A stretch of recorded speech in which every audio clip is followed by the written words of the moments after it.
Good morning बच्चों, मैं अभिषेक मिश्र, PGT chemistry, एक बार फिर 11th क्लास के लिए हमारा आज का भी टॉपिक आईयूपीएसी नियम से रिलेटेड है। लास्ट क्लास में हमने कुछ फंक्शनल ग्रुप के आईयूपीएसी नियम आपको बताए थे। आज हम जो डिस्कशन करने वाले हैं उनमें जो पहला फंक्शनल ग्रुप है उसका नाम है ईथर। ध्यान से समझिएगा, ईथर का जो फंक्शनल ग्रुप है उसको रिप्रेजेंट करते हैं ओ सिंगल बॉन्ड। यहां पर भी आर हो सकता है, यहां पर भी आर रहेगा, मे बी आर डैश। अगर आर और आर डैश इक्वल हो, नंबर ऑफ कार्बन इन दोनों में सेम हो, तो इस ईथर को बोलेंगे सिमेट्रिकल। सिमेट्रिकल ईथर की डेफिनेशन होगी when the same number of carbon atom surrounds oxygen atom. Oxygen atom को दोनों तरफ जब equal number of carbon atom हो तब उस ईथर को सिमेट्रिकल ईथर कहते हैं। और अगर number of carbon atoms are different then the ether is said to be unsymmetrical ether. तो हम डिस्कशन करेंगे आपको सिमेट्रिकल और अनसिमेट्रिकल ईथर की नेमिंग में आपको बताएंगे। और इसका नाम लिखने का जो तरीका है एल्कोक्सी एल्केन। आप ध्यान रखिएगा, अगर अनसिमेट्रिकल ईथर है तो जो एल्कोक्सी है उसमें कार्बन एटम लेस होगा और जो एल्केन है उसमें कार्बन एटम ज्यादा होगा, मोर इन नंबर होगा। तो पहले मैं आपको अनसिमेट्रिकल करके दिखाता हूं। सपोज करिए this is the structure of ether, it is unsymmetrical ether. हम इसको दिखा सकते हैं कि this one is alkoxy group because number of carbon atom in right hand side of oxygen atom is less than the left hand side. Then the naming क्या होगी, यहाँ एक ही कार्बन है, एल्कोक्सी को बोलेंगे मिथॉक्सी। और जहां पर ज्यादा कार्बन एटम है, यहाँ पे दो कार्बन एटम है, दो को ईथ कहते हैं, ethane. Methoxy ethane is the name of this ether. इसी का कॉमन नेम अगर हम बात करें, हम बोल सकते हैं इथाइल मिथाइल ईथर। का क्या मतलब है, ऑक्सीजन की एक तरफ इथाइल है, एक तरफ मिथाइल है, इथाइल मिथाइल ईथर। इसी तरह अगर हम इसका नाम CH2 CH2 O CH2 CH3O, तो क्या नाम हो जाएगा इसका, दो कार्बन एटम इथॉक्सी। और इस पूरे का नाम क्या हो जाएगा, ब्यूटेन। ये आप समझिए। इसी तरह अगर हम बात करें बेंजीन रिंग में O लगा के CH3, हम बोलेंगे मिथॉक्सी बेंजीन। इसी को हम एनिसॉल कहते हैं, आप जानते हैं इसे। और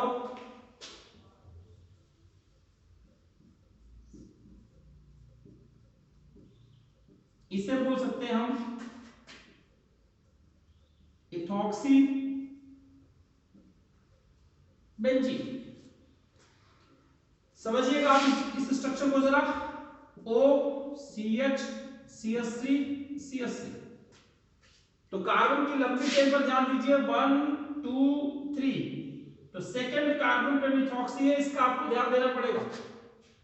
कई बच्चे बोलते हैं 1 और 2 लंबी चेन, जो कि गलत है। लंबी चेन क्या, 1 2 3 कंटिन्यूअस कार्बन आपको देखने हैं। नाम क्या हो जाएगा इसका, 2 मिथॉक्सी प्रोपेन। इसका यूपीएससी नेम बोर्ड में आ चुका है। इसी तरह एक और नाम है, हम आपको दिखा देते हैं, CH3 O CH2 CH CH3 CH3।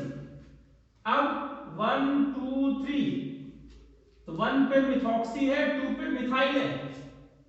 Alphabet पे चेक करिए, मिथॉक्सी पहले आएगा या मिथाइल, तो आपको पता चलेगा 1 मिथॉक्सी, 2 पे मिथाइल प्रोपेन।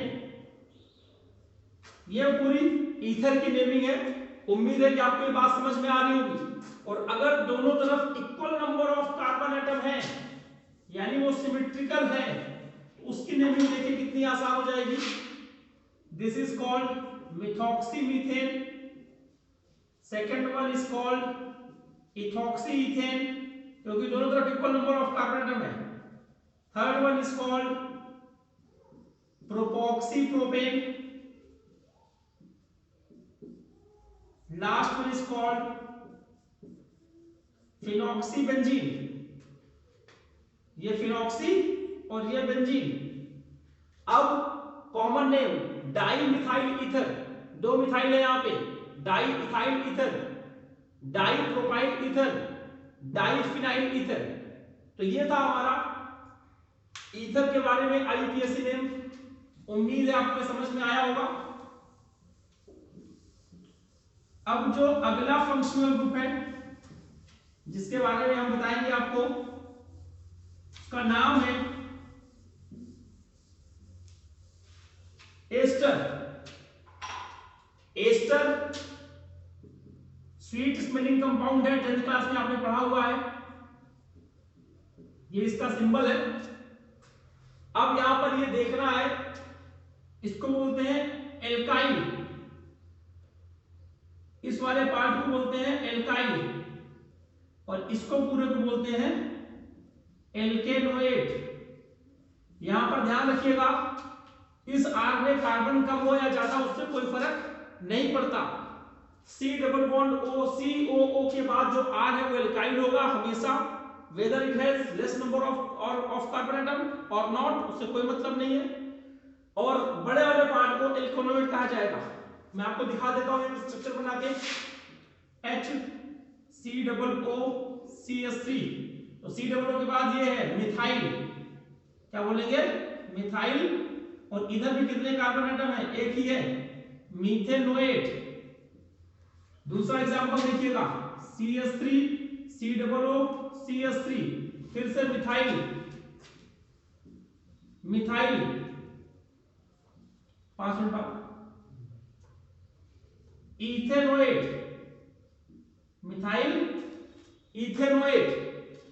अब इसी तरह अगर हम दूसरा नाम लिखते हैं, CS3 CH2 C double O C2H5, अब ये आ गया इथाइल, प्रोपेनोएट।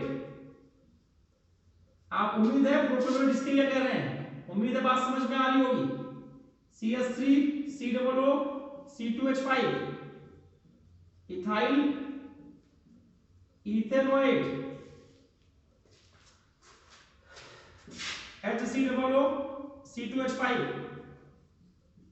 इथाइल मीथेनोएट।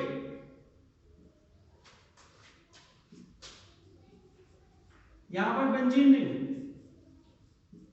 क्या बोलेंगे बेंजीन रिंग को, फिनाइल मीथेनोएट।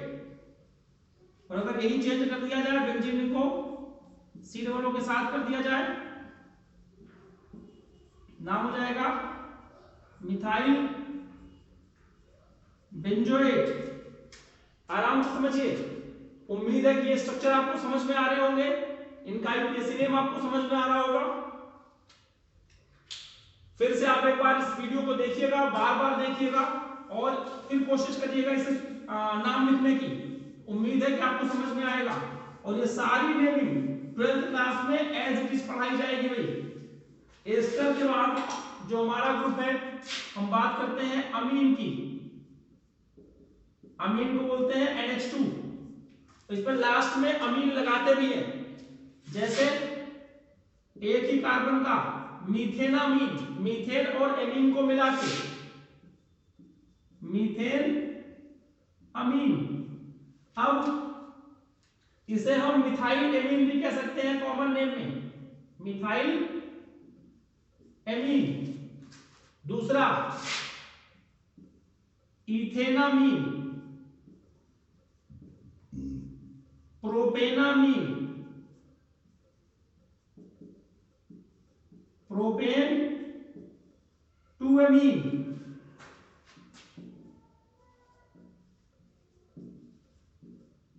नाम देखिएगा, ये भी प्रोपेन 2 एमीन है, लेकिन एन पे मिथाइल लगा हुआ है। एन पे methyl propane 2 amine. Benzene ring के साथ जब एमीन लगेगा बेंजीनामीन, इसी का दूसरा नाम एनिलीन। ये सारे 1 डिग्री एमीन है।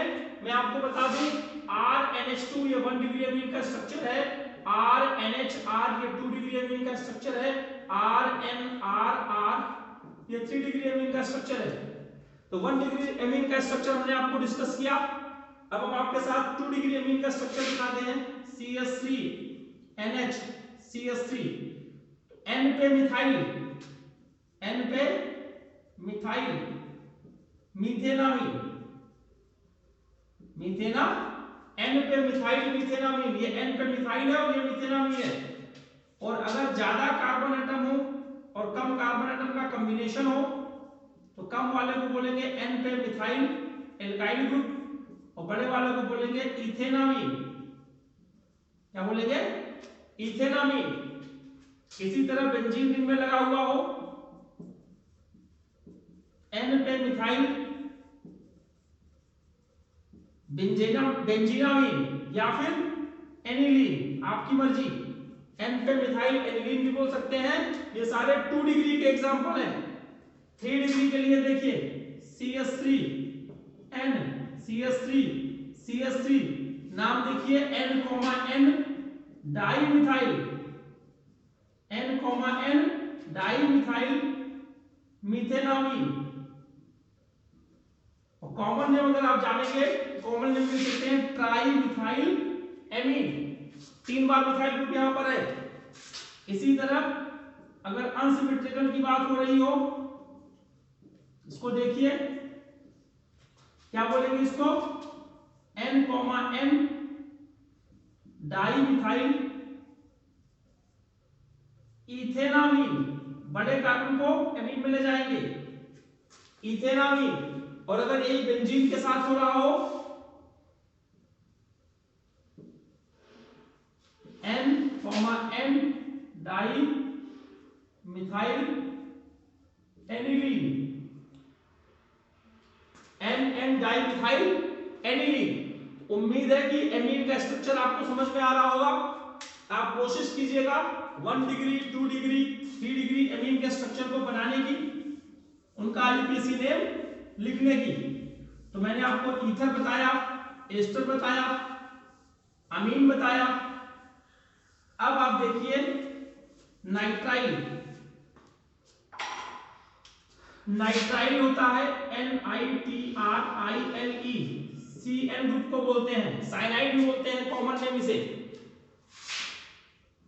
कॉमन नेम इसका होगा मिथाइल साइनाइड, लेकिन आईयूपीएसी नेम क्या होगा? Ethane nitrile. इसी तरह बोलेंगे प्रोपेन, ये ट्रिपल बॉन्ड इसके बीच में लगा है, ध्यान रखिएगा, प्रोपेन नाइट्राइल। और कॉमन नेम क्या लिखेंगे? इथाइल साइनाइड बोल सकते हैं। जैसे ये है फिनाइल साइनाइड या benzene nitrile, benzene nitrile. Nitrile IUPAC name में आएगा और साइनाइड लिखेंगे तो कॉमन नेम में लिखेंगे इसे हम। नाइट्राइल के बाद जो हमारा फंक्शनल ग्रुप है सल्फोनिक एसिड, इसे बोलते हैं SO3H। आपके एनसीईआरटी में टेबल में सब कुछ दिया हुआ है, एक्सरसाइज में क्वेश्चन नहीं है लेकिन टेबल में सब कुछ दिया हुआ है। इसे बोलेंगे मीथेन सल्फोनिक एसिड, इसे बोलेंगे इथेन सल्फोनिक एसिड, इसे बोलेंगे बेंजीन सल्फोनिक एसिड। क्या बोलेंगे? Benzene sulphonic acid. उम्मीद है कि सब स्ट्रक्चर आपको समझ में आ रहे हैं। एक होता है नाइट्रो ग्रुप NO2। नाइट्रो जो होता है वो प्रीफिक्स में होता है, सफिक्स में नहीं लगता, प्रीफिक्स। इसकी प्रायोरिटी सफिक्स वाले से कम होती है। जैसे nitromethane, nitro ethane, nitro propane, nitro benzene, this is the nitro. जैसे ये नाइट्रो है उसी तरह से हेलोजन का भी होता है एक्स हेलो ग्रुप। अब कैसे? फ्लोरो, क्लोरो, ब्रोमो, आयोडो। इसका नाम कैसे लिखेंगे? CH3 CH2 CH2 CH2 Br, 1 bromo butane. अब इसी तरह अगर ये लिखना हो CH3 CH ClCl, 1 dichloro ethane. इसी तरह CHCl3 ट्राइक्लोरो मीथेन। इसी ट्राइक्लोरो मीथेन को हम बोलते हैं क्लोरोफॉर्म। क्या बोलते हैं? क्लोरोफॉर्म। आप समझिए, तो हेलोजन हो गया, नाइट्रो हो गया, सल्फोनिक एसिड हो गया। जितना मुझे लग रहा है कि लगभग हमने सभी फंक्शनल ग्रुप के बारे में डिस्कशन कर लिया है। और आज की क्लास में जाते जाते मैं आपको बताऊं, जो आपने 10th क्लास में पढ़ा है कि CH3 ग्रुप अगर ब्रांच में है उसे मिथाइल कहते हैं, और C2H5 ग्रुप जो होता है उसे इथाइल कहते हैं। उसके ज्यादा होगा तो आगे प्रोपाइल बोलेंगे, ब्यूटाइल बोलेंगे। तो मैं उसी एल्काइल ग्रुप का स्ट्रक्चर बना के नाम आपको समझा देता हूं। इनका इंप्लीमेंटेशन हम अगली क्लास में करेंगे। इसका एप्लीकेशन प्लस बेंजीन से रिलेटेड आईपीएस नेम कैसे लिखते हैं उसका डिस्कशन हम करेंगे। तो आज हम बात करते हैं एल्काइल ग्रुप की। उम्मीद है कि इसको मुझे लिखने की जरूरत नहीं पड़ेगी। ये मिथाइल है, ये इथाइल है, ये प्रोपाइल है, लेकिन इस पे ब्रांच नहीं है, जिसे बोलेंगे एन प्रोपाइल। क्या बोलेंगे? N propyl. ब्रांच की पॉसिबिलिटी हो गई, इसे बोलेंगे आइसोप्रोपाइल। क्या बोलेंगे? आइसोप्रोपाइल। इसका एक और नाम है ब्रांच के अंदर ब्रांच, 1 मिथाइल इथाइल। इसका एक और नाम है लंबी चेन 1 2, तो 1 पे मिथाइल और ये पूरा इथाइल। इसे समझिएगा, कोई ब्रांच नहीं, एन ब्यूटाइल। इसमें ब्रांच आ जाती है आइसोब्यूटाइल। इसका दूसरा नाम 1 2 3, 2 पे मिथाइल। दूसरा नाम क्या है? 2 मिथाइल, लंबी चेन में 3 कार्बन, प्रोपाइल। 2 methyl propyl. दूसरा ब्रांच पॉसिबिलिटी यहां पर हो सकती है 1 मिथाइल प्रोपाइल। इसको बोलते हैं सेकेंडरी ब्यूटाइल। क्या बोलते हैं? सेकेंडरी ब्यूटाइल, या फिर 1 मिथाइल प्रोपाइल। ये इसका स्ट्रक्चर है। एक होता है टर्सरी ब्यूटाइल,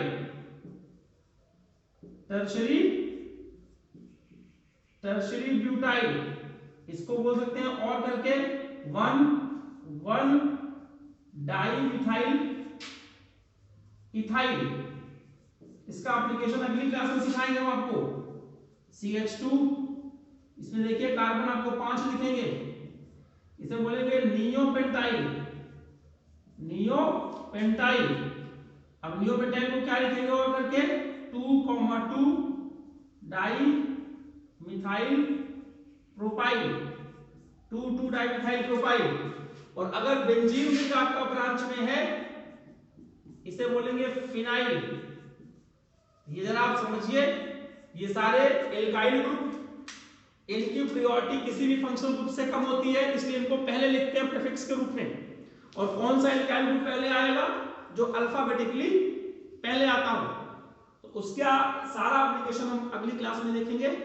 और नेक्स्ट आपके लिए यही है कि आज की क्लास को अच्छे से रिवाइज कीजिए, वीडियो को बार बार देखिए। फिर से बोलता हूं, चैनल को सब्सक्राइब कर लीजिए, बेल आइकॉन दबाइए ताकि नया वीडियो आपको तुरंत मिल जाए। अपने फ्रेंड्स को भी फॉरवर्ड करिए। ऑर्गेनिक केमिस्ट्री अच्छी लगे उसके लिए ये अल्फाबेट्स ABCD सीखना जरूरी है। ये ABCD है, जब ये माइंड में हो जाएगा इसका एप्लीकेशन आपको आसान लगेगा। और लास्ट में बस यही कहूंगा कि अपने आप को कोरोना से सुरक्षित रखते हुए जितना पॉसिबल हो ऑनलाइन टीचिंग का